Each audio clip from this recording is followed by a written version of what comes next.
Buenas tardes a todos. Buenas tardes, Carmen. Vamos a dar paso a la sesión de apertura con el título Retos post-COVID-19, ¿cuáles son los posibles escenarios? Y con nosotros tenemos a Carmen Pellicer, presidenta de la Fundación Trilema, emprendedora social en Ashoka 2016, pedagoga, escritora y profesora harto conocida en el sector educativo, que actualmente dirige Cuadernos de Pedagogía. Carmen también es codirectora de la Cátedra de Inteligencia Ejecutiva de la Universidad de Nebrija. Muchísimas gracias, Carmen, por estar con nosotros y adelante. Muy bien, pues muchísimas gracias por la invitación. Buenos días, buenas tardes, buenas noches. He visto mientras hablabais la cantidad de países y lugares desde el que nos escuchan, así que es un honor y un placer estar con todos vosotros. Yo he decidido en los 20 minutos que tenía que tomar una decisión, si dar ideas generales o partir de la experiencia de nuestras escuelas. Nosotros en la Fundación tenemos 6 colegios, muy diferentes, de población muy distinta cada uno de ellos, y me gustaría partir en estos primeros 20 minutos sobre qué hemos hecho, qué hemos aprendido de lo que hemos hecho y qué decisiones hemos tomado para lo que hemos llamado la vuelta a la mejor normalidad, porque es verdad que todo el mundo habla de la nueva normalidad, pero nada garantiza que la nueva normalidad sea mejor, a no ser que tomemos buenas decisiones. Y un poco esto es lo que me gustaría compartir con vosotros en este corto rato para posibilitar después en el diálogo quizá pues un debate más abierto, ¿no?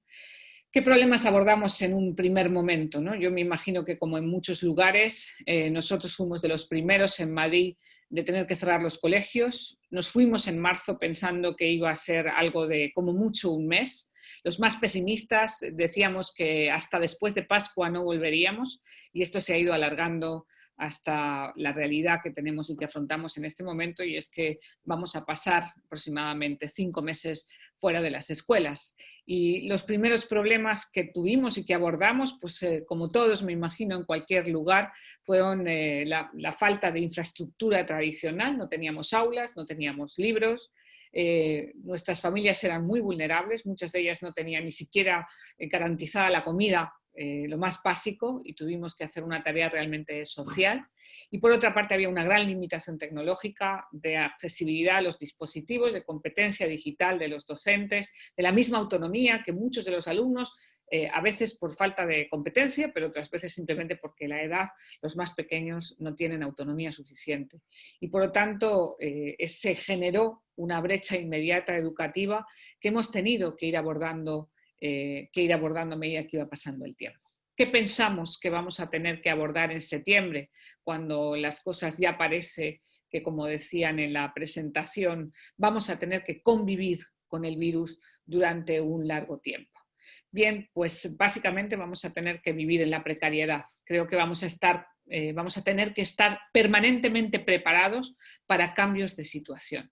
Y esto supone que la prevención de la salud, nuestro primer enemigo, y garantizar la seguridad de los alumnos, pues no es posible, al menos de formas óptimas, con las infraestructuras tradicionales. Ni los espacios, ni el personal que tenemos en los centros, ni la cantidad de los equipos digitales. La educación a distancia, educación virtual, no es compatible para todos los alumnos por razones económicas, por razones de conciliación familiar, por razones de edad. Afrontamos nuevos desafíos, la sostenibilidad económica de nuestros centros, que se ha visto muy dañada por lo que ha pasado en estos meses. La matriculación ha sido muy irregular. No sabemos, todavía las administraciones educativas han estado cambiando de opinión y se oyen muchos posibles escenarios, no hay mucha claridad. No sabemos hasta dónde tendremos autonomía para decidir lo que queremos hacer y hasta dónde tendremos que obedecer, entre comillas, las normativas que muchas veces son tan erráticas por parte de las administraciones. Afrontamos un desafío, ahora los describiré un poco más exhaustivamente, también en los modelos de aprendizaje y, por supuesto, afrontamos un gran desafío, y es que esperamos una profunda crisis económica que va a afectarnos a todos, a las escuelas y también a las familias de nuestro alumnado, que será y que en muchos de los casos tendrán que afrontar situaciones duras de desempleo con la presión que esto supone a nivel emocional y no solamente a nivel de sostenibilidad vital. Por eso, muy rápidamente, hay que pensar, o quizá mi primera pregunta sería: ¿qué hemos aprendido como sociedad de esta situación? Hemos aprendido que la función de la escuela es mucho más simplemente que instruir, y por lo tanto que está cumpliendo una función social a muchos niveles y que garantiza para muchos de nuestros alumnos que coman, acompañamiento psicológico, socialización sana, seguridad básica frente a conflictos de violencia de género, violencia escolar, garantiza una interacción entre iguales, un aprendizaje de la convivencia. Y, por supuesto, hemos aprendido que los alumnos que mejor han respondido estos meses a esta situación no han sido los que tenían más dispositivos, sino han sido los que tenían una estabilidad emocional mayor y una capacidad de independencia, autonomía y, sobre todo, de autorregulación mayor. Esto debe llevarnos a pensar cuáles son las prioridades en el currículum futuro y qué vamos a tener que apostar para priorizar dentro de los aprendizajes de nuestras escuelas. Por supuesto, las familias hemos tenido una reflexión importante. Si tuviera que destacar una de ellas, es que la experiencia de estos meses nos ha permitido estrechar y conocer a las familias de un modo muy distinto al que estábamos acostumbrados, para bien y para mal, con todas las dificultades que hemos tenido de accesibilidad, de conciliación. Con todas esas dificultades, hemos conocido a nuestros alumnos de una manera diferente, en sus entornos vitales. Nos hemos acercado de una manera diferente a cómo viven y cuál es su mundo alrededor del hogar y cuáles son las dificultades y cuáles son los desafíos. Y también es cierto que hemos podido saber qué familias han respondido, qué familias están ausentes, y hemos bebido, y esta clave también me parece muy interesante para compartir, y es que no hemos podido improvisar.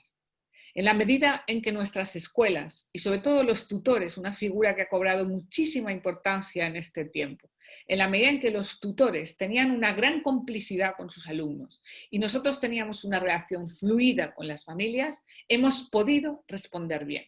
Pero no se puede improvisar esa complicidad. Por lo tanto, tendremos que aprender a priorizar también todas esas funciones tutoriales y la vinculación con las familias en el futuro.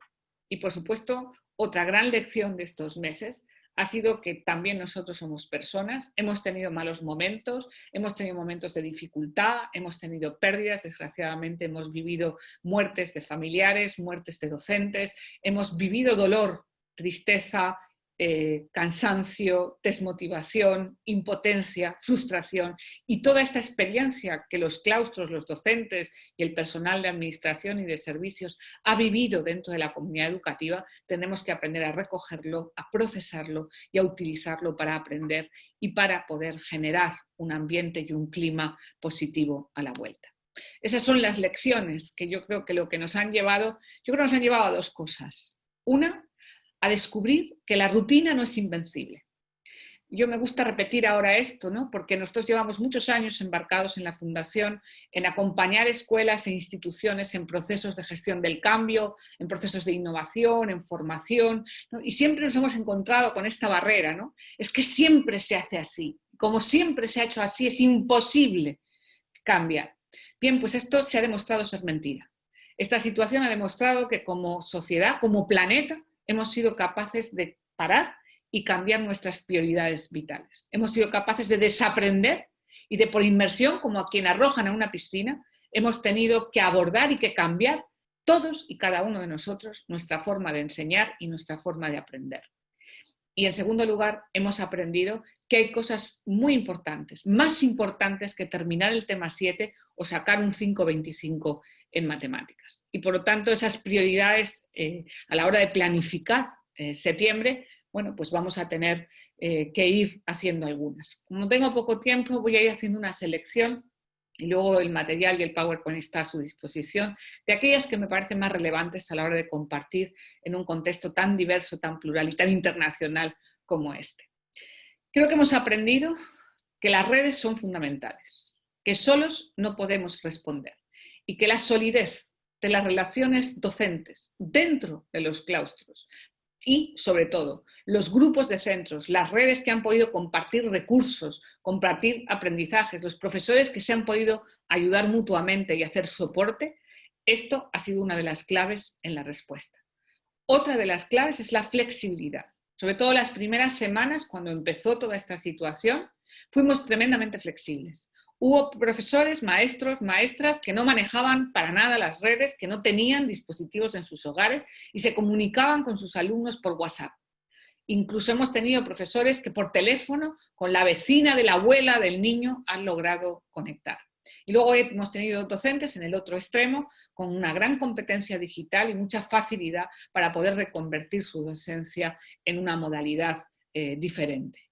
Entonces, esta flexibilidad, esta autonomía nos lleva a una clave fundamental y es la importancia de cohesionar los equipos docentes, de generar proyectos que respondan como escuela y no cada individuo por sí solo. Nosotros hemos hecho en estos meses muchísimas cosas. A veces veo la lista cuando preparaba el Power y casi que me asusta. Desde el primer día hemos tenido algunas de las iniciativas que creo que son más ricas y que vamos a mantener en este modelo de futuro, en este modelo blended, y que básicamente han sido desde asamblea diaria de docentes, todas las mañanas. Nos hemos reunido más de 200 profesores durante 15-20 minutos con una reflexión, las prioridades, lanzábamos un challenge, un desafío diario competencial que luego replicaban en los miles de alumnos de las distintas edades a continuación en las asambleas de tutoría. Todos los días en esa asamblea docente contábamos una buena noticia, buscábamos algo por lo que alegrarnos, compartíamos la carta de un padre, un vídeo que mandaba un alumno extraordinario, etcétera, etcétera. Hemos mantenido la formación y el acompañamiento. Hemos hecho varias decenas de webinars, algunos en abierto, otros para padres, algunos compartidos, 3 veces a la semana con las familias y prácticamente los primeros meses casi diarios con los profesores, repasando todos los aspectos fundamentales de los proyectos educativos. Hemos hecho campamentos virtuales para los días festivos, porque la conciliación era uno de los grandes desafíos para las familias de nuestras escuelas y teníamos que mantener ese equilibrio entre el necesario descanso de los profesores, pero la necesidad también de que los niños y las niñas en sus casas siguieran teniendo actividades lúdicas, competenciales, divertidas, de otro tipo de aprendizajes que muchas veces el currículum tradicional no hace posible. Y así hemos ido haciendo lo que hemos llamado un programa de homeschooling, que también está en abierto y que están disfrutando muchas escuelas, no solamente las nuestras. Hemos tenido bastantes asambleas con los padres, con las juntas de padres y madres, las AMPAs, que llamamos acá en España, y también una experiencia muy interesante que empezamos ya en Pascua y que vamos a mantener de ahora en adelante en el futuro, y es una experiencia de coevaluación con las familias. Dado que aprendemos y enseñamos juntos familia y escuela, decidimos generar unos modelos de cuestionarios con 35 ítems distintos que repasan y piden que las familias nos cuenten, pues un poco con la misma versión que ustedes acaban de hacer con ese cuestionario tan rápido, ¿no? Eran ítems muy rápidos que describen cómo han vivido cada uno de los alumnos esta situación. Preguntaban desde cómo comen, si desayunan, si se duchan antes de sentarse al ordenador o están todos tumbados en la cama, si mantienen higiene, alimentación sana, si son irritables, si están disgustados, si son agresivos, si son dóciles, si colaboran, si participan en las tareas del hogar, cuál es la actitud que los padres percibían ante las tareas escolares, las conexiones con los tutores o con los profesores, el trabajo académico y un largo etcétera. Con toda esa información hemos modificado nuestro modelo de evaluación y hemos hecho una evaluación muy personalizada con unos boletines nuevos, muy lejos de las notas típicas numéricas, de modo que hemos aconsejado cómo acompañar concretamente a cada niño durante esta situación.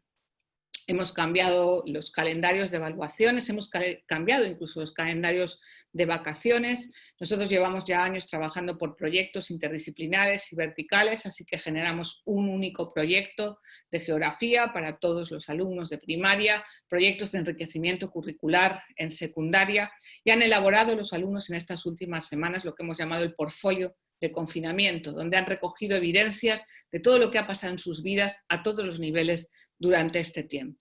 Sobre todo para traer esa mochila a lo que hemos llamado el trimestre cero, que es como vamos a diseñar, y paso ya a la última parte, qué vamos a hacer en septiembre. ¿Qué va a pasar en septiembre? Miren, yo no soy adivina.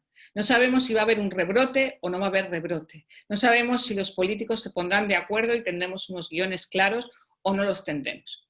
Pero sí sé que toda esta experiencia nos ha permitido aprender mucho sobre nosotros mismos. Y el aprendizaje no es automático. No todo el mundo aprende porque haya pasado por una situación tan dura y por una crisis tan profunda como la que hemos vivido. Aprenderemos si somos capaces de reflexionar sobre estas experiencias y tomar buenas decisiones. Y pase lo que pase, nosotros hemos tomado algunas decisiones, algunas de ellas me gustaría compartirlas en los pocos minutos que me quedan con ustedes. Primero, cambiaremos el currículum. Evidentemente, cada escuela tiene una trayectoria en el ámbito de la innovación y de alguna manera lo que pase va a depender mucho de lo que hayamos hecho hasta ahora. Para muchas escuelas habrá una revolución, para otras escuelas habrá una transformación y al final va a depender mucho de en qué punto de nuestro proceso de cambio nos encontramos cada una de las instituciones educativas. En nuestro caso, que ya tenemos un currículum globalizado por proyectos en primaria y por ámbitos en secundaria, lo que hemos hecho es tomar algunas decisiones concretas. La primera es que vamos a utilizar un bloque, lo que hemos llamado ese trimestre cero, de aproximadamente 6 o 8 semanas. Y en esas 6 o 8 semanas, todas las asignaturas y todas las áreas o ámbitos van a hacer lo que vamos a llamar proyecto o unidad cero, en la que no habrá contenidos nuevos, sino que se recogerán los contenidos esenciales, no necesariamente los que no se han hecho en los últimos meses, sino lo esencial de la etapa anterior, que es necesario para una comprensión profunda del currículum de la etapa educativa que se aborda el curso que viene. En ese proyecto cero, unidad cero, hemos dado un tiempo largo, aproximadamente 2 semanas iniciales, solo con los tutores. Vamos a reforzar mucho más, ya lo hacíamos en las escuelas, pero vamos a reforzar mucho el vínculo con la tutoría. Insisto mucho en esto, me parece fundamental. Estamos diseñando un nuevo plan de acción tutorial y cómo el tutor va a ser capaz de diseñar un itinerario personalizado según la situación de cada uno de los alumnos. Para que en el caso, Dios no lo quiera, que tengamos que volver a cerrar las escuelas, la información y la atención personal que podamos dar a cada alumno sea realmente concreta. Bien, en las áreas instrumentales estamos trabajando los currículums verticales con una selección de los contenidos más importantes y, por supuesto, vamos a trabajar mucho equipos docentes para globalizar las áreas. En cuanto a metodología, hemos apostado, como supongo que la gran mayoría de ustedes, si se recogía en el cuestionario, la gran mayoría de ustedes decía, vamos a apostar por un modelo blended.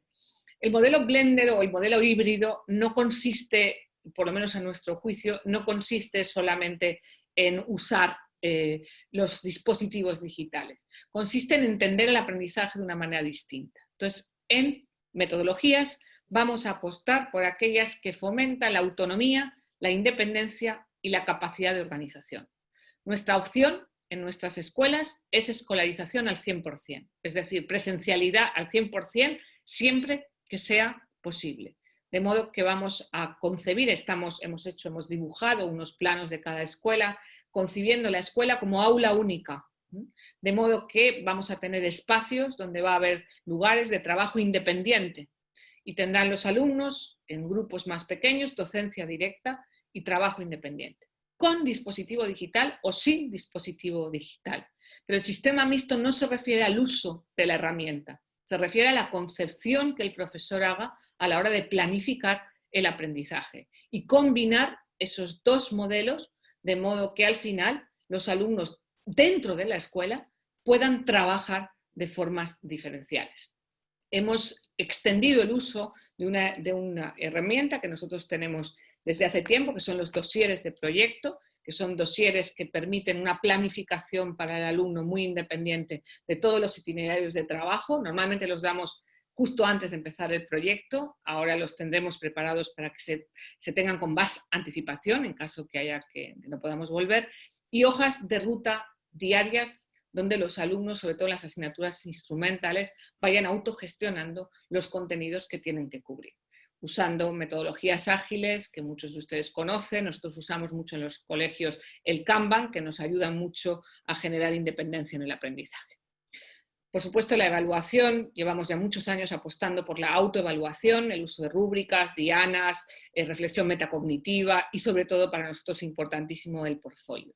Quizá una de las decisiones que sale muy reforzada de esta experiencia es que el valor que vamos a dar a los aprendizajes competenciales siempre será 50% o más y que por lo tanto esa discusión que ha habido al menos acá en España sobre las notas y los sistemas de evaluación, bien, pues esto tiene que cambiar. Hemos diseñado unos modelos distintos de boletines y de información a las familias, lo hemos utilizado en estos meses y lo vamos a mantener de forma estable en la Fundación.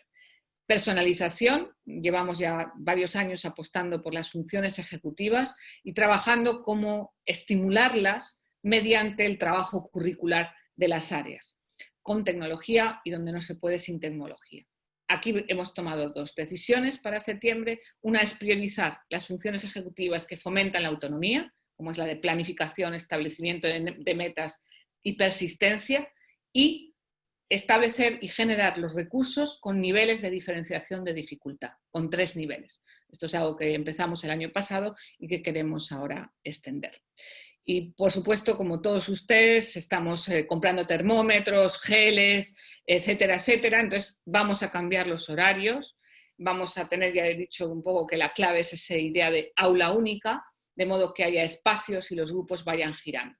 Hemos hecho bloques en vez de 1 hora, de 1 hora y media, con recreos o rupturas de 15 minutos, con mucha variedad de horarios, de modo que los alumnos tengan horarios diferenciales dentro de los mismos grupos de aula.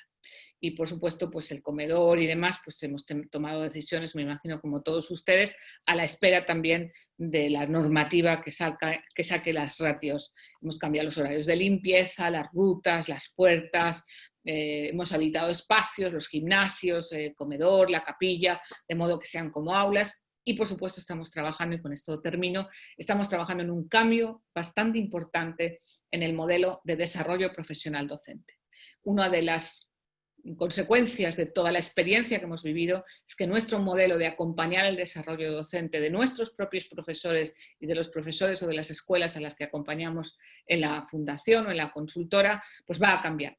Se ha incorporado el mundo digital, pero también yo creo que hemos sistematizado las competencias profesionales. Claro que va a ser importante la formación en competencia digital, pero creo que junto con esa competencia es fundamental otros tipos de factores que ayudan, que permiten que los profesores seamos capaces de acompañar y de trabajar con nuestros alumnos de una forma eficaz.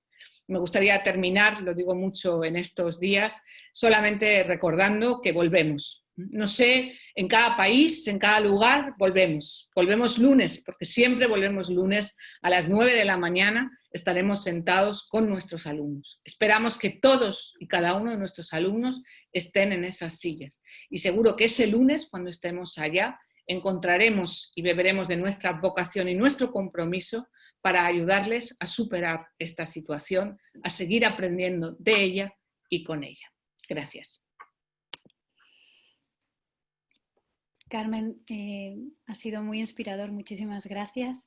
Ahora vamos a dar pase al Q&A, a preguntas y respuestas que las llevará a cabo mi compañera Paula. Adelante, Paula. Pues vamos a leer algunas de las preguntas que nos habéis formulado. En primer lugar, Carmen, ¿cuáles son los elementos clave que deberíamos considerar para un modelo híbrido que considere en el centro el estudiante como ser humano? ¿Y de qué modo también estas estrategias nos pueden ayudar a cubrir la brecha emocional? Nos preguntan alumnos que han perdido familiares durante estos duros tiempos o maestros, como tú bien has dicho. Bien, yo he ido muy deprisa porque quería meter mucha información en los 20 minutos. He intentado dar algunas claves. Creo que hay una clave curricular, claramente. Quiero decir, creo que hay que hacer un giro enorme hacia modelos. Y yo creo que hay países que han avanzado más que en España. A España todavía le está costando mucho todo esto, ¿no? Creo que hay que priorizar las competencias por encima de los contenidos. Eso no significa perder rigor, significa enfocar de forma diferente las prioridades, sobre todo en la educación obligatoria. Ya llegará el momento en educación superior de preparar competencias profesionales. Pero creo que toda la parte de habilidades 21 que tiene que ver con el mundo de las emociones, pero también con el pensamiento crítico, el pensamiento creativo, un poco toda la educación del carácter, el acompañamiento personal, todo esto tiene que tener espacio y tiempo.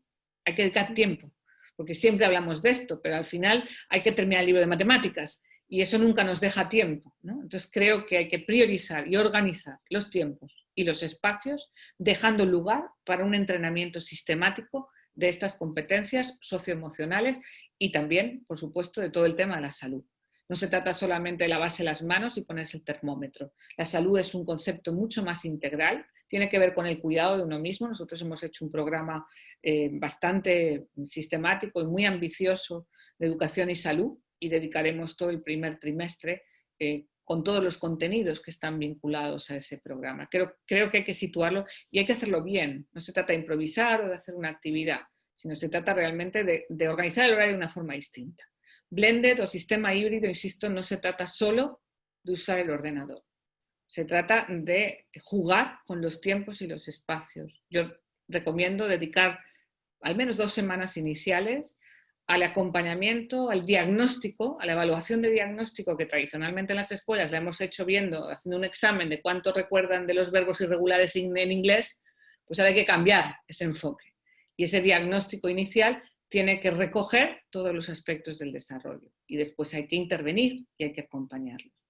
Y después creo que vamos a tener que fomentar, sería otra de las claves, bueno, recogiendo algunas de las que he mencionado, hay que fomentar la autogestión del aprendizaje, que los alumnos sean independientes para autogestionar su tiempo, para persistir en las tareas. Puede que lleven trabajo digital, puede que lleven trabajo en papel. Insisto que esto al final vamos a tener que ser realistas, porque no siempre podemos elegir cuántos dispositivos tienen en sus casas, ni cuál es la situación en la que viven, ¿no? Entonces vamos a tener que ser capaces de ofrecer una variedad grande de recursos con realismo y de entrenarles a ser autónomos y a ser persistentes y a ser resilientes para responder solos a esa situación. Claro, y eso además todavía es más difícil con niños con necesidades especiales educativas. Entiendo que aquí tienen que haber recursos extra o más especializados. Nosotros tenemos muchos niños con necesidades educativas, tenemos en alguna de las escuelas niños con síndrome de Asperger, con autismo, con TDAH, con síndrome de Down, que sí tenemos un alumnado bastante complejo y ciertamente han sido posiblemente los alumnos que más difícil ha sido la respuesta. Ahí hemos tenido que incrementar la frecuencia de los contactos con las familias. Los profesionales, las maestras que están dedicadas especialmente a estos niños han tenido un compromiso exhaustivo de contactar incluso varias veces diarias en algunos casos, porque la situación ha sido dura. Por eso, nosotros vamos a abrir los coles siempre que sea posible, porque creo que esto tenemos un compromiso moral y social de paliar y de evitar esa brecha y esa injusticia y esa inequidad que afecta a los más vulnerables, ¿no? Y en este caso ellos lo son. Creo que este tipo de alumnado se beneficia mucho de que la escuela esté abierta. Y creo que hay que priorizar esa presencialidad, ¿no? Porque han perdido, y esto lo estamos viviendo, nosotros en Madrid hemos abierto las escuelas hace 15 días, y han perdido muchos hábitos, hemos tenido que rescatar unas rutinas que les habían hecho mejorar mucho en muchos casos y que han ido marcha atrás. Siento ser así tan visual, pero para que nos entendamos, creo que realmente tenemos que hacer un esfuerzo para que podamos estar con ellos. ¿Y crees que se puede hacer un aprendizaje semipresencial con niños de 3 o 4 años en los primeros años de educación? Creo que no podemos elegir. Entonces, yo creo que la presencialidad es esencial hasta el final de la adolescencia. Es decir, no elegimos estar en casa. Esto viene impuesto por una situación grave que es la presencia del virus y el riesgo que supone para la salud y la supervivencia para los niños y sus familias. Por lo tanto, no es que nosotros elijamos un modelo híbrido. No, yo no creo que el modelo híbrido en infantil y primaria sea ni bueno ni óptimo, pero es irremediable. Y por lo tanto, hay que aprender a afrontarlo de la mejor manera posible y con el menor daño posible y con la menor pérdida posible. En el caso de los niños de infantil o de parvulario, como llaman ustedes en algunos países, que en el caso de estas edades, nosotros hemos focalizado mucho en el acompañamiento a la familia, no a la conexión directa con los niños, sino a ofrecer prácticamente diariamente encuentros de las tutoras, de las maestras o del personal de la fundación, de los formadores, a las familias. Y cada día hemos elegido un tema, un día ha sido como cocinar una tortilla con ellos, otro día ha sido como leer un buen cuento, o como escuchar y sentarse a ver la tele con ellos, o como que hemos ido barajando y ayudando a que las familias, bueno, pues les fuera un poco más fácil, ¿no? Combinar esa tarea de cuidado con la tarea de acompañar aprendizaje. Pero no es fácil. Y evidentemente, insisto, no se puede elegir. O sea, yo no creo que haya que preguntarse si es bueno o es óptimo o básicamente si no podemos elegir. Entonces hay que hacerlo lo mejor que podamos. Y evidentemente hay que cuidar más a aquellos que tienen menos medios y que tienen más dificultades en ejercer ese cuidado. También preguntan alguna estrategia para la motivación de los estudiantes para que mejoren la autogestión de su aprendizaje en este contexto. Primero pensábamos que iban a tener las pantallas y se iban a motivar solos, porque ahora tenían el ordenador, ¿verdad? Y no ha sido tan fácil. Yo creo que depende mucho de la edad. Bebemos de lo que hacemos, ¿no? Entonces, vamos a tenerlos en las aulas un tiempo. No sé si será largo o será corto, ¿no? Y creo que la motivación intrínseca, la motivación que deseamos fomentar, es la del deseo de aprender, de explorar, de investigar, etc. Hacer largas listas de ejercicio, cambiar el libro de texto por largos PDFs que hay que hacer en la libreta, es igual de desmotivador en pantalla que con pizarra y tiza dentro de un aula. Entonces, ¿cuáles son las claves? Yo invitaría a cada profe a pensar, ¿cuál es la mejor clase que he dado? ¿No? ¿Dónde he sentido que mis alumnos vibran? Que estaban emocionados, que tocaba el timbre o la campana y no se querían ir y te decían, profe, ¿ya? ¿Qué estabas haciendo? ¿No? Estaban preguntando, estabas preguntando, habías contado una historia, habías puesto un vídeo, habías hecho una referencia a una experiencia personal, habías usado una emoción combinada con un contenido de ciencias, habías provocado un experimento. Pregúntate cuáles son los elementos, los recursos, las estrategias, tu actitud, tu lenguaje, que ha hecho que algunas veces tus alumnos estuvieran muy motivados. Y después la segunda pregunta es, ¿cómo puedo trasladar esto a un aprendizaje híbrido? ¿Qué partes de esas experiencias de motivación puedo traducir a una versión digital y qué partes van a requerir una relación personal? Y, insisto, ese equilibrio, yo creo mucho en la potencia de la relación personal. Y si tú cuidas y alimentas esa relación personal, cuando la tengas en pantalla va a ser mucho más sencillo que puedas continuar esa relación. Y una clave sencilla, pero que nos han transmitido muchos profes, es mantener la relación personal con cada alumno.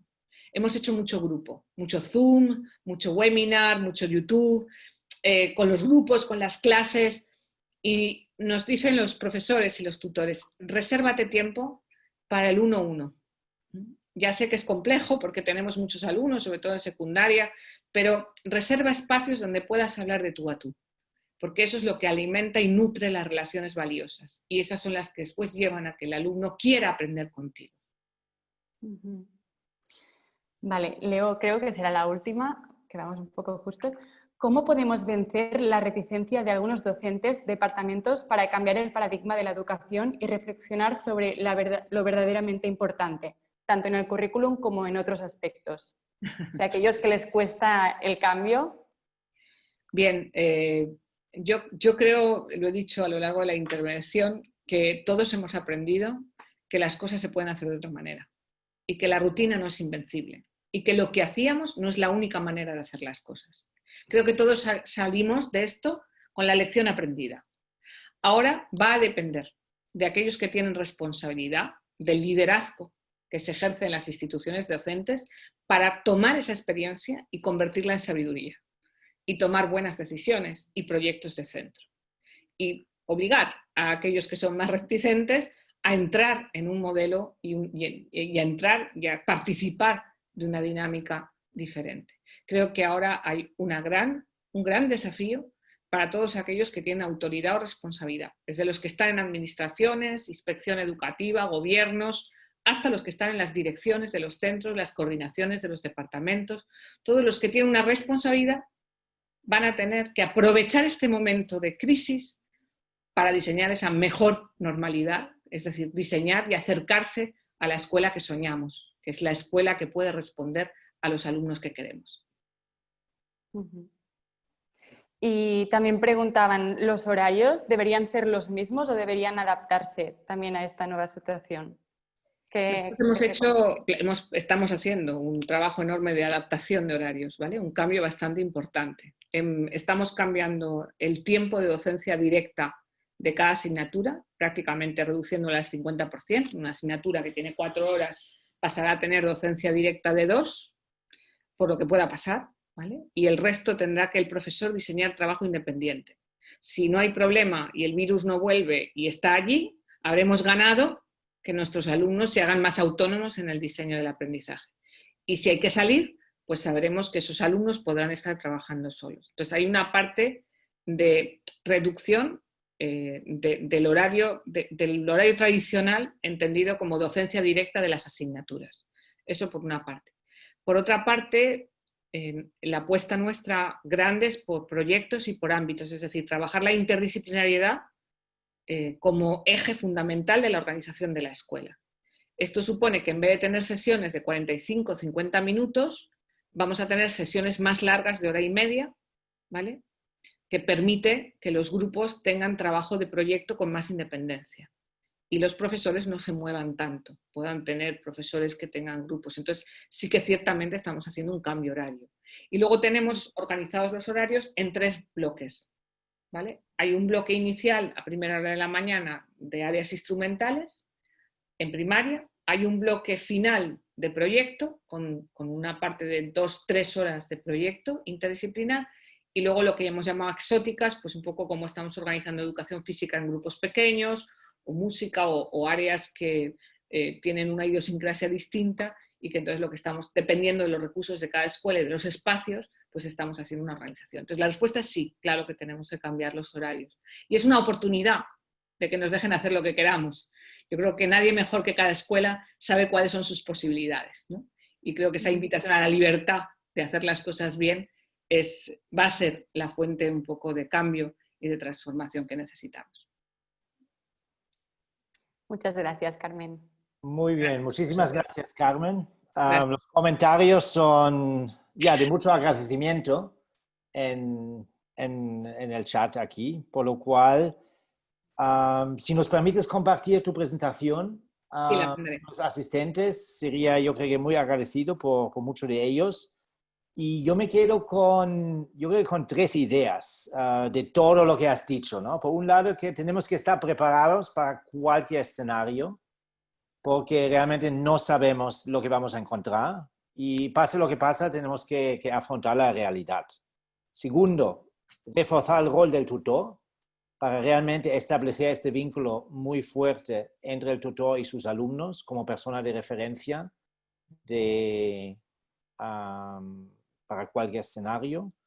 Y luego, como último, que el argumento que siempre ha sido así es mentira. Y yo creo que lo hemos vivido todos y estamos construyendo este futuro conjuntamente. Muchísimas gracias, Carmen.